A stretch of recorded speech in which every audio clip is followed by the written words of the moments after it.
ter dinheiro não é tudo. As vidas de muitas pessoas ricas costumam ser verdadeiramente trágicas. Samael Alveor. Seu like, mais seu comentário, mais seu compartilhamento, mais sua inscrição, igual nossa enorme gratidão.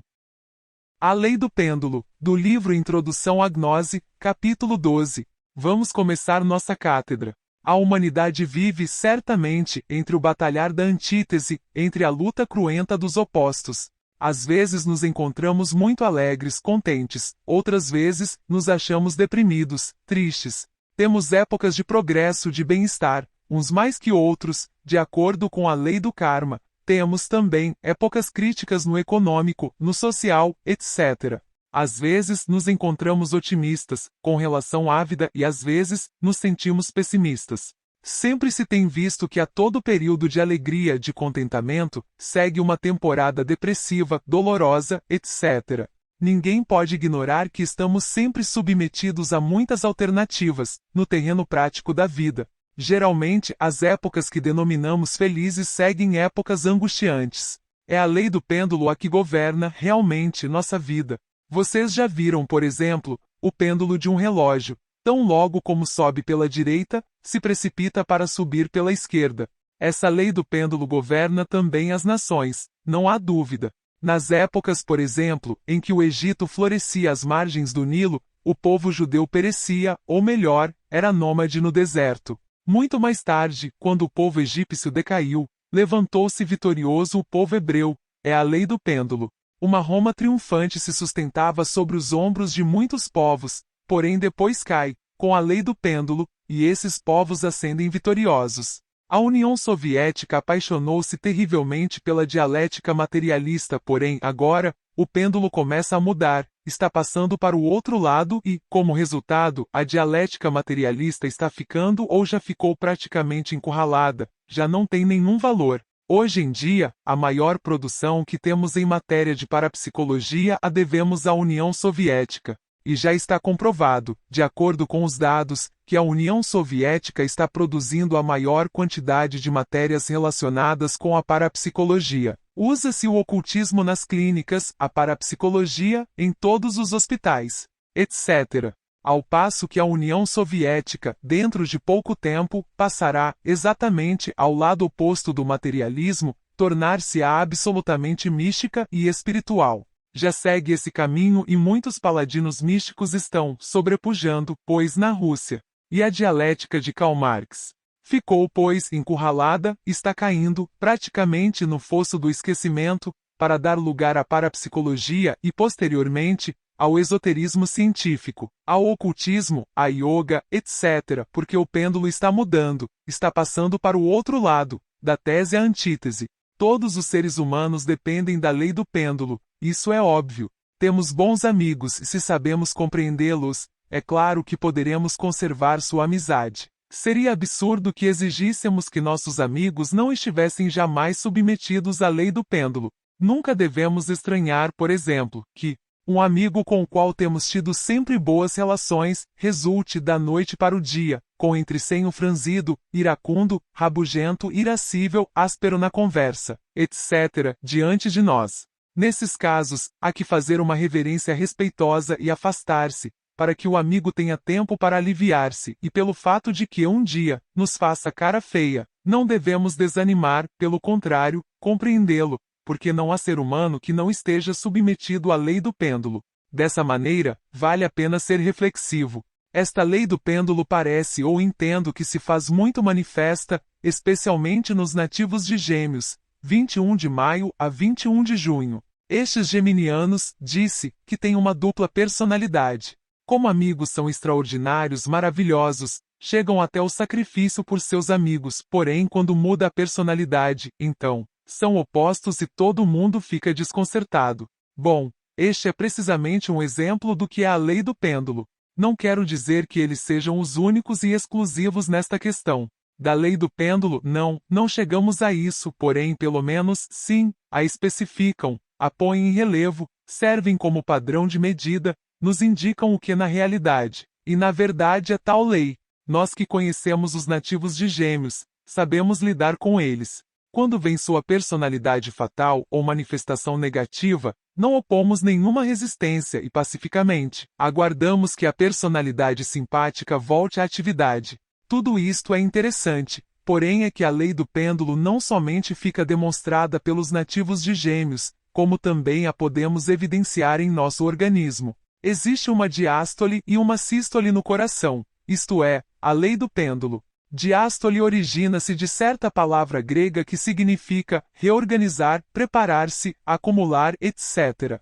Sístole significa contração, impulso, direção, de acordo com certas palavras gregas. Durante a diástole, o coração se abre para receber o sangue, mas organiza, prepara, também, etc., até que toma uma nova iniciativa, se contrai e lança, pois, sangue para todo o organismo. Este lançamento é importante, por ele é que se existe. Porém sim, me apercebo cabalmente de que as pessoas compreendem que há uma diástole e uma sístole, porém não entendem que entre uma e outra, existe uma terceira posição, a preparação, ordenamento, acumulação de potências vitais, etc. Dir-se-á que é muito breve, pois, o intervalo entre a diástole e a sístole. Compreendo. Trata-se de milésimos de segundo. Para nós resulta demasiado fugaz, porém para esse mundo maravilhoso do infinitamente pequeno, para esse mundo extraordinário do microcosmo, pois, é o suficiente para realizar prodígios. Olhando as coisas a partir deste ângulo, me parece que deveríamos nos orientar com esta questão da diástole, da sístole e sua síntese organizativa. Isso é óbvio. Todas as pessoas, em suas relações ou inter-relações, vivem completamente escravizadas pela lei do pêndulo, tão rápido como sobem com a alegria transbordante, cantando vitoriosas, vão ao outro lado deprimidas, pessimistas, angustiadas, desesperadas. A vida parece complicar-se toda, de acordo com a lei do pêndulo. As altas e baixas monetárias, subidas e descidas das finanças, as épocas de maravilhosa harmonia entre os familiares, os tempos de conflitos e problemas, sucedem-se inevitavelmente, de acordo com a lei do pêndulo. Para nossa maneira de ver as coisas, devemos assegurar, de forma enfática, que a lei do pêndulo é 100% mecanicista. Temos essa lei em nossa mente, em nosso coração e nos centros motor instintivo sexual. É óbvio que existe, em cada centro, a lei do pêndulo. Na mente está perfeitamente definida com o batalhar das antíteses, nas opiniões encontradas, etc. No coração com as emoções antitéticas, com os estados de angústia e de felicidade, de otimismo e depressão.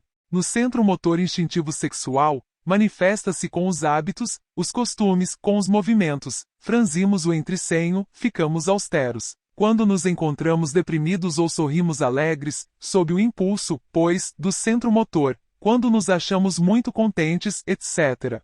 Saltamos, pulamos cheios de alegria por uma boa notícia. Nos tremem as pernas diante de um perigo iminente. Tese e antítese do centro motor, a lei do pêndulo. No centro motor. Conclusão: somos escravos de uma mecânica. Se alguém nos dá palmadinhas no ombro, sorrimos tranquilos. Se alguém nos dá uma bofetada, respondemos com outra. Se alguém nos dirige uma palavra de louvor, sentimos-nos felizes. Porém, se alguém nos fere com uma palavra agressiva, sentimos-nos terrivelmente ofendidos. Resumo: somos maquininhas submetidas à lei do pêndulo, cada um pode fazer de nós o que lhe venha na vontade. Querem ver-nos contentes? Deem-nos algumas palmadinhas nas costas e digam-nos algumas lisonjas ao ouvido e ficamos contentíssimos. Querem ver-nos cheios de ira? Digam-nos uma palavra que nos fira o amor próprio, digam-nos qualquer palavra dura e nos verão também ofendidos, iracundos. Dessa forma, a psique de cada um de nós, na realidade, está submetida ao que os demais queiram. Não somos, isso é triste dizer, donos de nossos próprios processos psicológicos, somos verdadeiras marionetes que qualquer um maneja. Se eu quero tê-los aqui contentes, basta-me mitigar-lhes o ódio, louvá-los, e os tenho felizes. Se quero que fiquem desgostosos comigo, ponho-me a ofendê-los e então, vocês franzem o senho, o entrecenho, já não me verão com doces olhos, como fazem neste momento, mas sim de forma iracunda, com olhos de pistola. Porém, se eu quero tornar a vê-los contentes outra vez, volto e lhes falo docemente. Resultado: Vocês convertem-se para mim em um instrumento em que posso tocar melodias, sejam doces, graves, agressivas ou românticas, como quiser. Então, onde está, pois, a individualidade das pessoas? Pois, não a possuem, se não são donas de seus próprios processos psicológicos. Quando alguém não é dono de seus próprios processos psicológicos, não pode dizer realmente que possui uma individualidade. Vocês saem, por exemplo, à rua, vão muito contentes, enquanto não haja algo que os desgoste. Vão, talvez, dirigindo seu carrinho e por aí, vem um louco, desses que andam pela cidade, e os ultrapassa pela direita e os cruza. Isto lhes ofende terrivelmente. Vocês não protestam nesse momento com a palavra, pelo menos. Protestam com a buzina, porém sem protestar não ficam. Quer dizer, o do carrinho que os ultrapassou, que os ofende, que os aborreceu, fê-los mudar totalmente. Se iam contentes, se encheram de ira, então, aquele do carrinho pôde mais sobre vocês, pois conseguiu manejar suas psiques e vocês não. Estão vendo, pois, a lei do pêndulo? Bom, haveria alguma forma para se escapar desta terrível lei mecânica do pêndulo? Vocês creem que existe alguma maneira de escapar? Se não a houvesse, estaríamos condenados a viver na vida mecânica per secula seculorum. Amém. Obviamente tem que haver algum sistema que nos permita evadir-nos dessa lei, ou manejá-la. Existe realmente. Temos que aprender a tornar-nos compreensivos, reflexivos, aprender a ver as coisas na vida, tal corno são. Evidentemente qualquer coisa na vida tem duas faces. Na superfície qualquer está nos indicando a existência de uma face oposta. Isso é inquestionável. A face de uma moeda sugere-nos o reverso da mesma. Tudo tem duas faces, as trevas são o oposto da luz. Nos mundos suprassensíveis, pode evidenciar-se que ao lado de um templo de luz, existe sempre um templo tenebroso, isso é claro. Porém, por que cometemos o erro de nos alegrar diante de algo positivo e de protestar ante algo negativo, se são as duas caras de uma mesma coisa? Penso que o erro mais grave em nós consiste precisamente em não sabermos olhar as duas faces de qualquer coisa, ou de qualquer circunstância, etc. Sempre vemos mais uma face, identificamo-nos com ela e sorrimos. Porém, quando se nos apresenta a antítese da mesma, protestamos, rasgamos nossas vestes, trovejamos, relampejamos. Não queremos nós, na verdade, cooperar com o inevitável, e é, precisamente, esse o nosso erro. Às vezes, nos apaixonamos por um prato da balança e outras vezes, pelo outro prato. Às vezes, vamos a um extremo do pêndulo e outras vezes, vamos ao outro. E por esse motivo não há paz entre nós, nossas relações são péssimas, conflitivas. A toda época de paz, sucede uma época de guerra e a toda época de guerra, sucede uma de paz. Somos vítimas da lei do pêndulo e isso é doloroso. A isso se deve, exatamente, a tempestade de todos os exclusivismos, a luta de classes, os conflitos entre o capital e os trabalhadores, etc.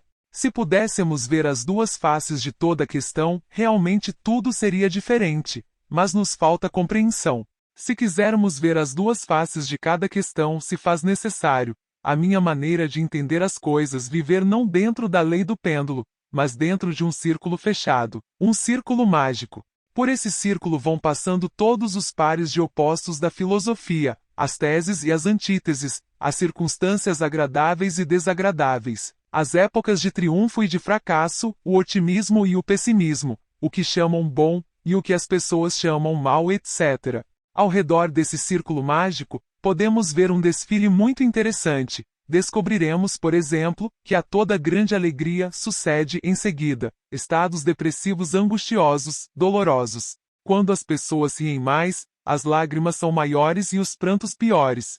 Observem, verão que tem havido na vida instantes em que todo mundo ri a família, que todos estão contentíssimos, que não há senão gargalhadas e alegria. Má coisa é essa. Quando alguém vê isso em uma família, pode profetizar, certo de que não vai falhar, que a essa família aguarda um sofrimento em que todos vão chorar. Isso é certo, porque na vida, tudo é duplo. Ao trejeito da gargalhada segue outro trejeito fatal, o da suprema dor e o pranto. Aos gritos de alegria, etc., sucedem os gritos de suprema dor. Tudo tem duas faces, a positiva e a negativa, isso é óbvio. Este signo, por exemplo, indica esoterismo. Suponham, ou reflitam-no aqui no solo. Observem a sombra, no solo. O que se vê? O diabo, isso é claro e entretanto, é o signo do esoterismo, porém sua sombra, obviamente, tem a cara do diabo. Tudo na vida, não há nada que não seja duplo. Quando alguém se acostuma a ver as coisas a partir do centro de um círculo mágico, tudo muda, libera-se da lei do pêndulo. Em certa ocasião, quando tive o corpo físico de Tomás Kempis, escrevi, em uma obra intitulada A Imitação do Cristo, a seguinte frase: não sou mais porque me louvem, nem menos porque me vituperem, porque sempre sou o que sou. Isso é claro, tudo tem sua face dupla, o louvor e vitupério, o triunfo e a derrota. Tudo tem duas faces. Quando alguém se acostuma a ver qualquer circunstância, qualquer coisa, qualquer acontecimento, de forma íntegra, unitotal, com suas duas faces, evita, pois, muitos desenganos, muitas frustrações, muitas decepções, etc. Se alguém trata uma amizade, um amigo deve, pois, compreender que esse amigo não é perfeito, que tem seus agregados psíquicos, que a qualquer momento poderia passar de amigo a inimigo, o que, ademais, é normal. E o dia em que isso aconteça de verdade, o dia em que esse acontecimento se realize, não passa por nenhuma desilusão, está imune, isso é óbvio. Recordo quando comecei com o movimento gnóstico. Por aí, umas 3 ou 4 pessoas me seguiam, e na verdade, eu havia posto todo o meu coração nessa gente, lutando para ajudá-las, para que saíssem em corpo astral, meditassem no estudo da gnose, etc. Consegui fundar certo grupinho. Esperava tudo, então, menos que alguém do grupinho se retirasse, posto que tinha vindo, pois, de cheio dedicado a formar esse grupinho com muito amor. Claro, quando um dos do grupo se retirou, senti como se me houvessem cravado um punhal no coração. Disse, porém, se eu tenho lutado por este amigo, se eu queria que ele marchasse pela senda como devia ser. Se não lhe fiz nenhum mal então, por que me trai? Filiou-se a outra escola. Pensava tudo, menos que alguém que está recebendo os ensinamentos pudesse filiar-se a outra escolinha. Entretanto, resolvi continuar estoicamente com meu trabalho. O grupo foi aumentando, e chegou o dia em que havia muita gente. Por aqueles dias disseram-me, nos mundos superiores, que o movimento gnóstico era um trem em marcha e que uns passageiros descem em uma estação, e que outros subiam em outra estação, que mais adiante descem outros e muito mais adiante outros subiam. Conclusão, era um trem em marcha e eu era o maquinista, que ia conduzindo a locomotiva. Portanto, não deveria me preocupar. Assim o entendi e realmente, mais tarde, o pude comprovar. Uns passageiros subiam em uma estação e desciam mais adiante, e assim sucessivamente. Desde então me tornei estoico, vi que retirava um e chegavam 10. Bom, disse, então não há por que me preocupar tanto. Desde aquela época, depois de um grande sofrimento por um que se retirou, aprendi que muito raro é o que chega à estação final. Isso me custou bastante dor. Que hoje um irmão se retire. Boa sorte. Já não sou aquele que se enchia de terrível angústia, desesperado pelo irmãozinho. Esses tempos já passaram. Se retira alguém, chegam 10, 20. Pois bem, quando há tanta gente por gente não devemos brigar. Isso é claro. Todos estão submetidos à lei do pêndulo. Os que hoje se entusiasmam pela gnose, amanhã se desiludem. Isso é normal, pois todos vivem dentro dessa mecânica. Aprendi então a ver as duas faces em cada pessoa. Felia-se alguém a gnose, ajudo e tudo, porém estou absolutamente seguro de que esse alguém não vai permanecer conosco toda a vida, de que esse alguém não vai chegar à estação final. Como sei antecipadamente, estou imune. Pus-me, exatamente no centro do círculo mágico para ver tudo que vai passando nele, cada circunstância, cada pessoa, cada acontecimento, cada sucesso com suas duas faces, positiva e negativa. Se alguém se situa no centro e vê passar tudo ao seu redor, sem tomar partido pela parte positiva, ou pela negativa de cada coisa, evita, pois, muitos desenganos, muitos sofrimentos. O erro mais grave na vida é querer ver nada mais que um lado de qualquer questão, um lado de uma aresta, uma face de uma circunstância, uma face de um objeto qualquer, urna face de um acontecimento. Isso é grave, porque tudo é duplo. Quando vem a parte negativa, então, sente que lhe cravam punhais no coração. Há que aprender a viver, meus amigos, há que saber viver, se é que queiram ir longe, não como muitos. Porque se vocês veem unicamente uma face, nada mais não veem a antítese, a outra face, a fatal, tem que passar por muitos desenganos, por muitos desencantos, por muitos sofrimentos, terminam doentes e no fim morrem. A pobre Blavatsky, por exemplo, mataram-na. Quem a matou? Todos seus caluniadores e detratores, inimigos secretos e amigos, ou esses que se dizem amigos. Simplesmente a assassinaram, não com pistolas nem com facas. Não falaram mal dela, caluniaram-na publicamente, traíram-na, etc, etc, etc, e outras tantas ervas. Conclusão: a pobre morreu, cheia de sofrimentos. Eu, francamente, o lamento muito, porém, esse gosto não vou dar a todos os irmãozinhos do movimento. Eu vejo, em cada irmãozinho, duas faces. Um irmão que hoje está conosco, um irmãozinho que estuda nossa doutrina, apreciou, amo, porém o dia em que se retirar, para mim é normal que se retire. Estranho mais quando alguém fica demasiado. Porém, para aprender esta horrível lição, tive que sofrer fortemente. Os primeiros foi, sim, como se me cravassem um punhal no coração. Já depois me tornei melhor, parece que criou um calo no coração. De maneira que, como Blavatsky, não vou fazer, porque estou vendo as duas faces de qualquer questão. Estou em uma terceira posição, na posição em que está o coração, quando se está preparado para sua sístole. Ele está em estado de alerta, absorvendo, em suas profundezas, preparando, organizando, para, logo, recolher-se, comprimir-se e lançar o sangue pelo organismo. Melhor dizendo, considero que melhor é estar no centro de um círculo mágico que nos extremos do pêndulo. Esse centro, no Oriente, na China, especialmente, chama-se Tao. Tal é o trabalho esotérico gnóstico. Tal é o caminho secreto, tal é algo muito íntimo, tal é o ser. Quando alguém vive no centro do círculo, não está, pois, metido nesse joguinho mecânico da lei do pêndulo, não está submetido a essas alternativas de angústia e de alegria, de triunfo e de fracasso, de alegria e de dor, de otimismo e pessimismo, etc. Não. Liberou-se da lei do pêndulo, isso é óbvio. Porém, repito, há que aprender a ver cada coisa em suas duas faces, positiva e negativa, e não se identificar nem com uma, nem com a outra, porque ambas são passageiras. Tudo passa, na vida tudo passa. Dentro deste mundo que poderíamos chamar intelectual, sempre se tem como uma certa aversão às opiniões. Porque tenho entendido que uma opinião emitida não é mais que a exteriorização intelectiva de um conceito, com o temor de que outro seja o verdadeiro. Isto, naturalmente, indica excessiva ignorância. Isto é grave, aí estão as antíteses. Não entendo, ainda não compreendo, o motivo por que certa pitonisa sagrada disse a Sócrates que havia algo entre a sabedoria e a ignorância, e que esse algo era opinião. Sinceramente, ainda que seja muito sagrada essa pitonisa, não pude aceitar sua tese, porque a opinião vem, pois, da personalidade, e não do ser. A personalidade, realmente, conduz os seres humanos para a involução submersa dos mundos infernais. A personalidade, como dizia em certa ocasião, tem muitos subterfúgios, é artificiosa, é formada pelos costumes que nos ensinaram, com essa falsa educação que recebemos nas escolas e colégios, que nos separou do ser, que não guarda nenhuma relação com as distintas partes do ser. Esta personalidade é artificiosa.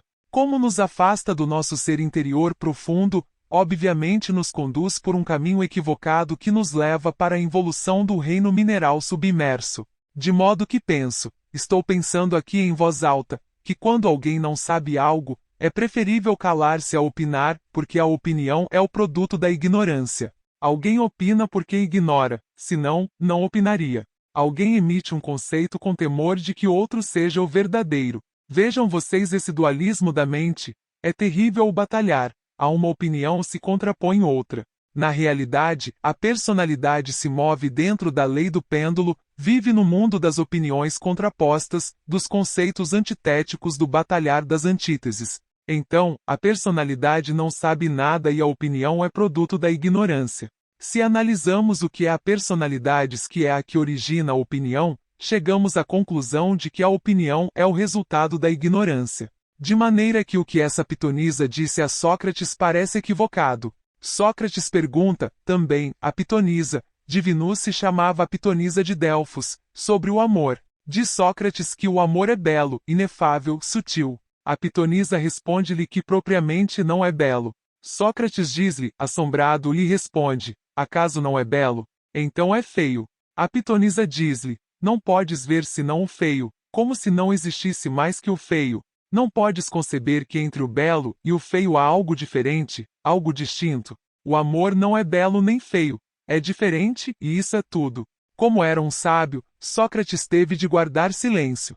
Claro, como estou pensando, aqui em voz alta com vocês, convido-os à reflexão. Como tem visto o amor? Como tem visto? Não como se o tem dito que é, mas como vocês o têm sentido, belo ou feio? Algum de vocês pode me responder? Quem gostaria de responder? Discípula: mestre, quando se está enamorado, é belo, e se alguém recebe amor do ser que ama, é, pois, duplamente belo.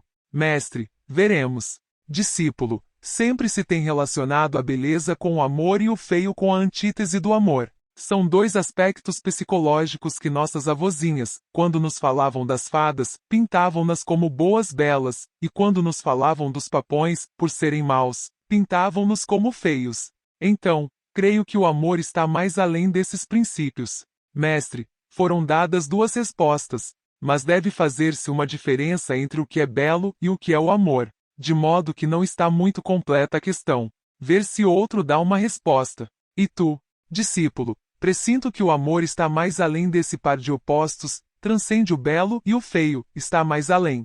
Mestre, a resposta está muito interessante. Vamos, diz-me, irmão. Discípulo, o amor é inefável, porque não é uma questão intelectiva, é uma questão que poderíamos chamar sublime. Mestre, essa resposta é mais transcendental. Discípula: mestre, eu considero que o amor é indefinível, quando alguém o sente, não pode expressá-lo com palavras. Discípula: mestre, eu diria que para nós é muito difícil dizer se o amor é belo ou feio, porque nós não o conhecemos. Mestre: bom, veremos a última das respostas. Discípulo: penso que como captamos tudo desde o ponto de vista de nossa personalidade humana, tudo é relativo, somos vítimas das circunstâncias e não aprofundamos então. O amor foge ao entendimento. Isso pertence realmente ao ser e não à personalidade humana. Mestre, temos te escutado. Quem mais vai dizer alguma coisa? Discípulo: o amor é do ser. A única razão do amor é ele mesmo. Está bem. Na realidade, aquela pitonisa de Delfos que falou a Sócrates ensinou praticamente uma verdade. O amor está ainda mais além do belo e do feio. Que a beleza advém do amor é outra coisa. Por exemplo, quando o ego é dissolvido, fica em nós a beleza interior e dessa beleza advém isso que se chama amor. De maneira que então o amor em si mesmo está mais além dos conceitos que se tem sobre a fealdade e sobre a beleza. Não se pode definir, porque se define, se desfigura. A pitonisa então teria ou não razão?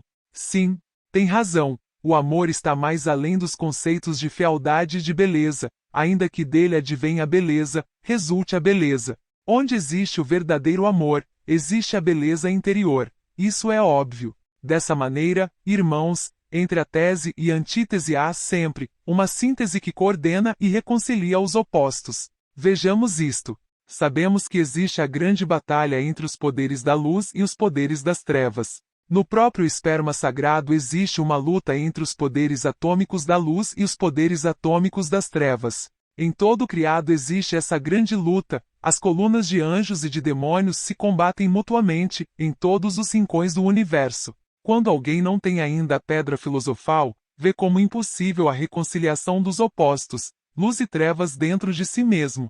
Mas quando logra a pedra dos filósofos, a pedra da semente, a base de trabalhos conscientes e padecimentos voluntários, então, mediante a mesma, logra reconciliar os opostos e os reconcilia em si mesmo, pois, reconhece que tudo na criação tem dupla face.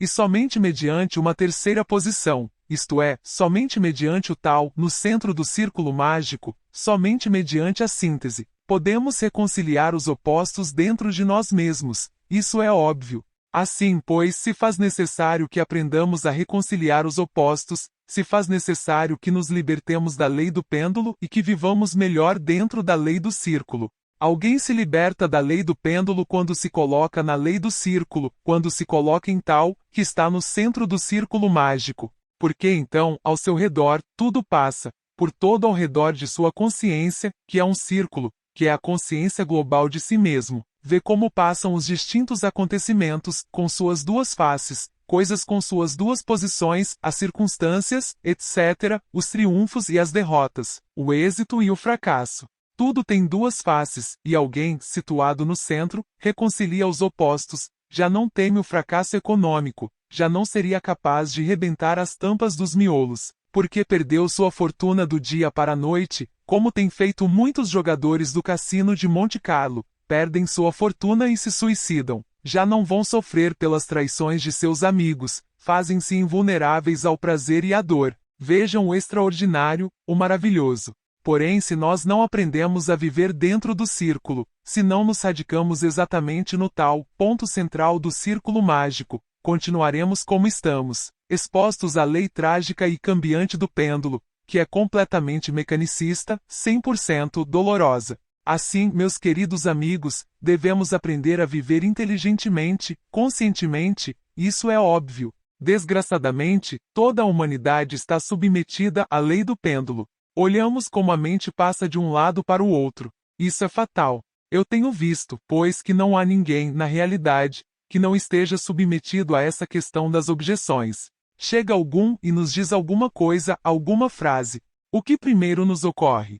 Objetar. Por tal ou qual objeção. É a lei do pêndulo. Dize-me que eu te direi. Me derruba e eu te derrubo depois. Conclusão. Dor. Vale mais que não, isso é terrível. Por que temos que estar objetando, irmãos? Vem-me, neste momento, à mente um caso interessante. Faz tempo, muitos anos, encontrando-me no mundo astral, em Od, no Sefirote Od, internado nesse Sefirote, tive de invocar um deiduso, anjo ou Elohim, como vocês queiram denominá-lo ou deva. Disse-me algo aquele deiduso e de imediato, objetei e fiquei a reluzir a antítese.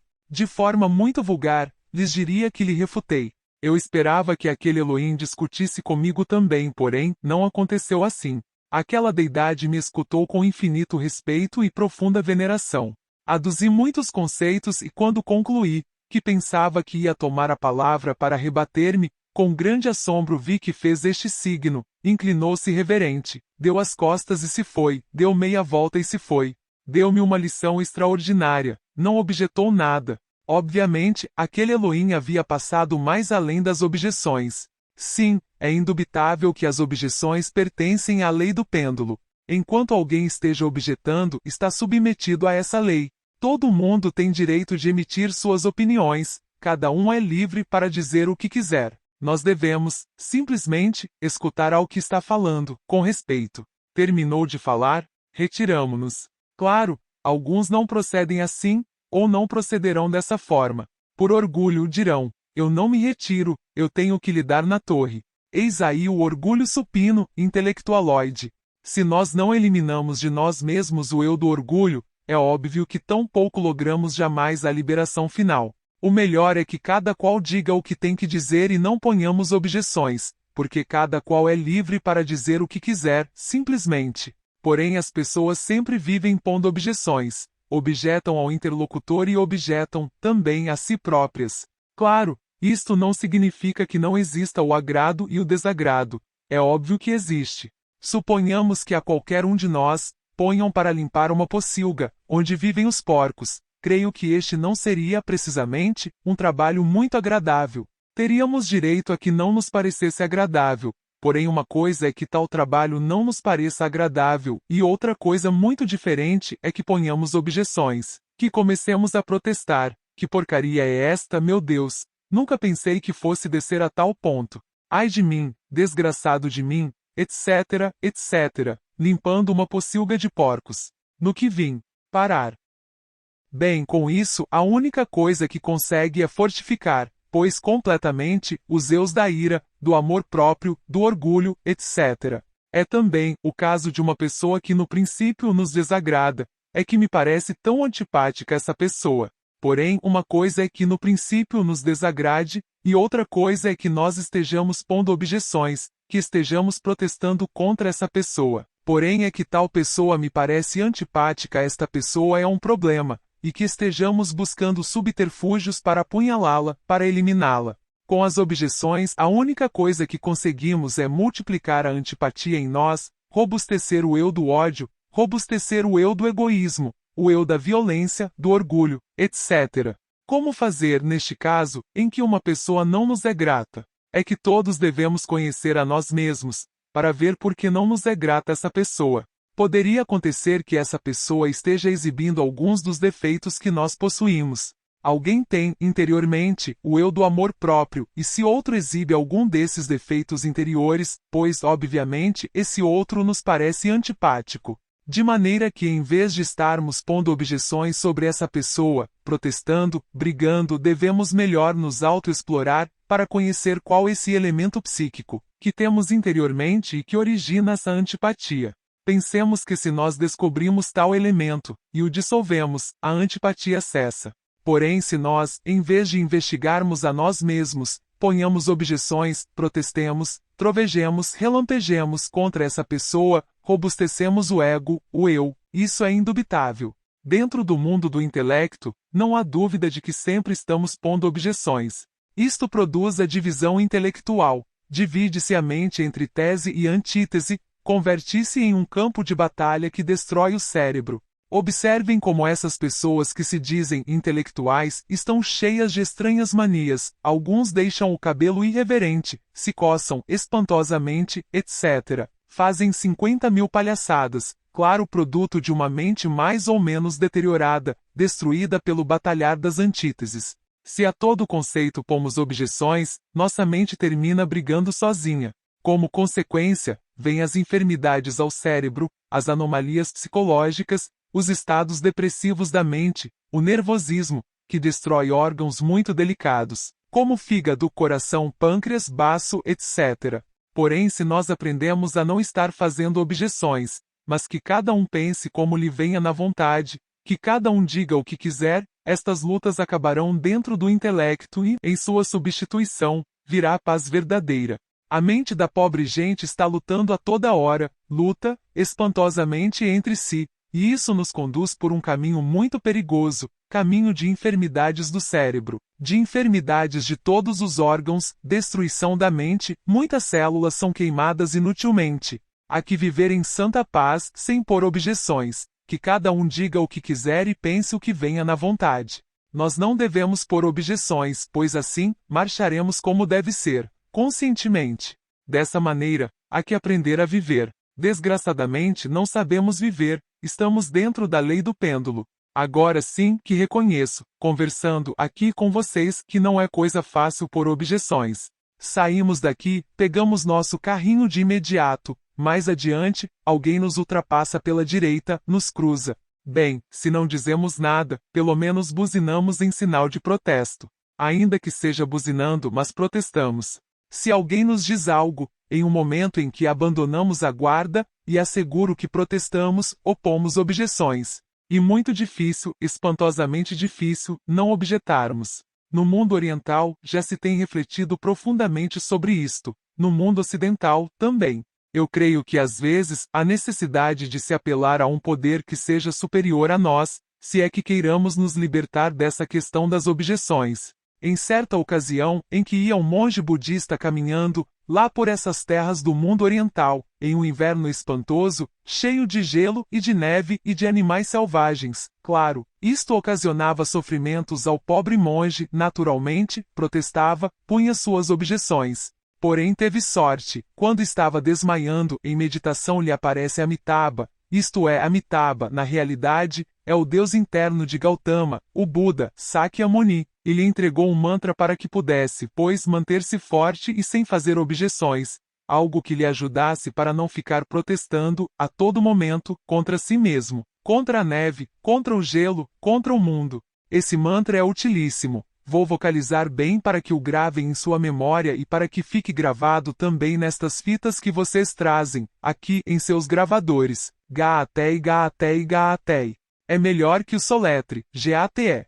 Entendi que esse mantra permitiu àquele monge budista abrir o olho de Dangma, e isso é interessante. Relaciona-se com a iluminação interior profunda e com o vazio iluminador. Houve necessidade dessa ajuda, porque não é fácil deixar de pôr objeções a tudo, à vida, ao dinheiro, à inflação, ao frio, ao calor, etc, etc, etc. Muitos protestam porque está fazendo frio, protestam porque está fazendo calor, protestam porque não tem dinheiro, protestam porque um mosquito os picou. Por tudo estão protestando, porém quando alguém, na realidade, vive sempre opondo objeções se prejudica horrivelmente, porque o que tem ganhado por um lado, dissolvendo o ego, por outro lado, o está destruindo com as objeções. Se está lutando para não sentir ira, porém, se está opondo objeções, pois obviamente o demônio da ira volta e colhe força. Mesmo que alguém esteja lutando terrivelmente para eliminar o demônio do orgulho, porém se opõe objeções à má situação, a isto ou aquilo, pois volta a fortificar esse demônio. Mesmo que esteja fazendo esforços para acabar com a abominável luxúria, porém se puser objeções em um instante dado, porque a mulher não quer ter relações sexuais com ele, ou a mulher porque o esposo não a procura, e 50.000 objeções assim pelo estilo, está, pois, fortificando o demônio da luxúria. De maneira que se por um lado estamos lutando para eliminar os agregados psíquicos, e por outro lado, estamos fortificando-os, simplesmente estancamos. Desse modo, se vocês querem, na realidade, desintegrar os agregados psíquicos, tem que terminar com essa questão das objeções. Se não procederem dessa forma, se estancarão inevitavelmente, não progredirão de modo algum. Quero, pois, que entendam isso, meus estimáveis amigos, que o compreendam de uma vez. Bem, termina aqui a cátedra dada hoje. Entretanto, deixaremos facultada a palavra para as perguntas que os irmãos queiram fazer. Vamos, fala irmão. Mestre, disse que o silêncio é a eloquência da sabedoria. Muitas vezes, se diz, é tão mal calar quando se deve falar, como falar quando se deve calar. E às vezes é necessário falar talvez em momentos de defesa, quando estão atacando talvez injustamente. Gostaria que me esclarecesse, pois, este aspecto. Todos têm o direito de falar, porque não somos mudos, nem ninguém lhes cozeu a língua. Porém o que não é conveniente jamais, para nosso próprio bem, é estar fazendo objeções, estar protestando, trovejando e relampejando porque está fazendo calor, porque está fazendo frio, desgostoso com tudo. Isso nos conduz naturalmente ao fracasso. Necessitamos, repito, não fazer objeções. Deve-se dizer que o que se tem que dizer, a verdade e nada mais que a verdade e deixar, aos outros, a liberdade para que opinem como lhes venham na vontade, porque cada um é livre para dizer o que quiser. Se alguém procede assim, se a toda hora está fazendo objeções, destrói sua mente, destrói seu próprio cérebro e ocasiona muitos danos a si mesmo. Ademais, fortifica o ego, em vez de dissolvê-lo. Há alguma outra pergunta? Há pessoas que vivem muito, porém muito convencidas de que a um momento de alegria sucede um de tristeza. Isto é, se programam nesse sentido, não se colocam dentro do círculo protetor. Evidentemente a essas pessoas sucede isso, porém de uma maneira infalível, matemática. Tanto é assim que não desfrutam dos momentos de alegria, porque já fatalmente estão temendo o momento de tristeza. Gostaria que nos esclarecesse um pouquinho isto. Essas pessoas se apercebem realmente de que tudo na vida tem duas faces, porém, desafortunadamente, não se colocam no centro do círculo, não se colocam em tal. Quando alguém está no tal, sabe que vê passar, ao redor de si mesmo, ao redor de sua própria consciência, dentro de si mesmo, todos os acontecimentos da vida com suas duas faces, e sabe que são passageiros. Obviamente, então, não se identifica nem com uma, nem com a outra face. Reconcilia os opostos, mediante a síntese. Tenhamos o caso de que alguém, por exemplo, que esteja em uma grande festa, muito contente, muito alegre. Entretanto, esse alguém sabe que a todo momento de alegria sucede um de dor. Mas se essa pessoa está radicada no centro, no tal, então, reconcilia os opostos dentro de si mesmo, em seu próprio ser, em sua própria consciência. Diz, sei que a toda alegria sucede uma tristeza, mas a mim, nada disso me afeta, porque tudo é passageiro, tudo passa. As pessoas, as coisas passam, passam as ideias, tudo passa, portanto pude perfeitamente viver esse acontecimento, como deve ser. Uma reflexão assim, permitirá a tal pessoa estar no evento sem preocupação alguma, está consciente, que está em um momento passageiro, não se ilude, o entende. conhece suas duas faces. Simplesmente vive a consciência. Uma pessoa, ao refletir assim, atua da mesma forma como atua o coração, quando a diástole se abre, recebe, acumula, organiza, elabora, para depois entrar em atividade com a sístole.